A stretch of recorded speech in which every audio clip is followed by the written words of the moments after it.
चल गोरिया अपन चुनरिया बचाई के, चल गोरिया अपन चुनरिया बचाई के, ए चुनरिया बचाई के, चुनरिया बचाई के, चल गोरिया अपन चुनरिया बचाई के।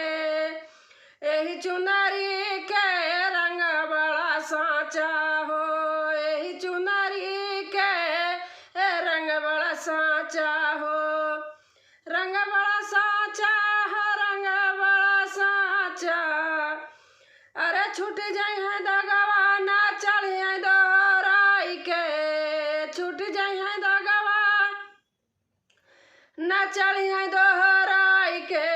चल गोरिया अपन चुनरिया बचाई के, चल गोरिया अपन चुनरिया बचाई के। यही चुनरी के रखिया जतन से, यही चुनरी के रखिया जतन से, रखिया जतन से हो, रखिया जतन से। अरे चोरवन के अखिया से रहिया बचाई के, चोरवन के अखिया से रखिया बचाई के। चल गोरिया अपन चुनरिया बचाई के, चल गोरिया अपन चुनरिया बचाई के। अरे एक दिन चुनरी छूटी यहीं देसावा में, एक दिन चुनरी छूटी यहीं देसावा में, छूटी यहीं देसावा में, छूटी यहीं देसावा में। अरे कुछ नहीं, अरे कुछ नहीं कैलू यही जगह आई के, अरे कुछ नहीं आइलू यही जगह में आई के।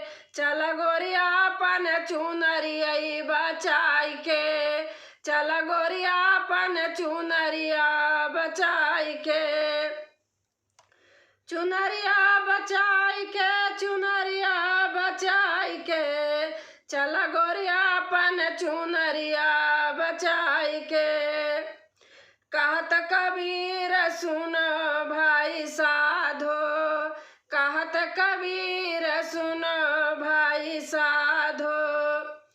अरे बिगड़ी बनावा भाई हरि गुण गाई के, बिगड़ी बनावा भाई हरि गुण गाई के।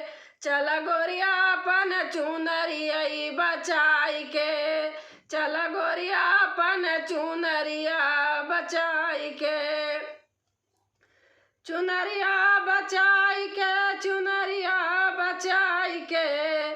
चल गोरिया अपन चुनरिया बचाई के।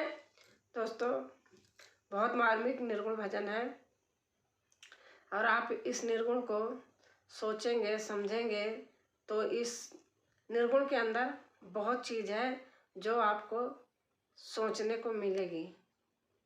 मैं राजकुमारी यादव प्रयागराज से। थैंक यू, धन्यवाद।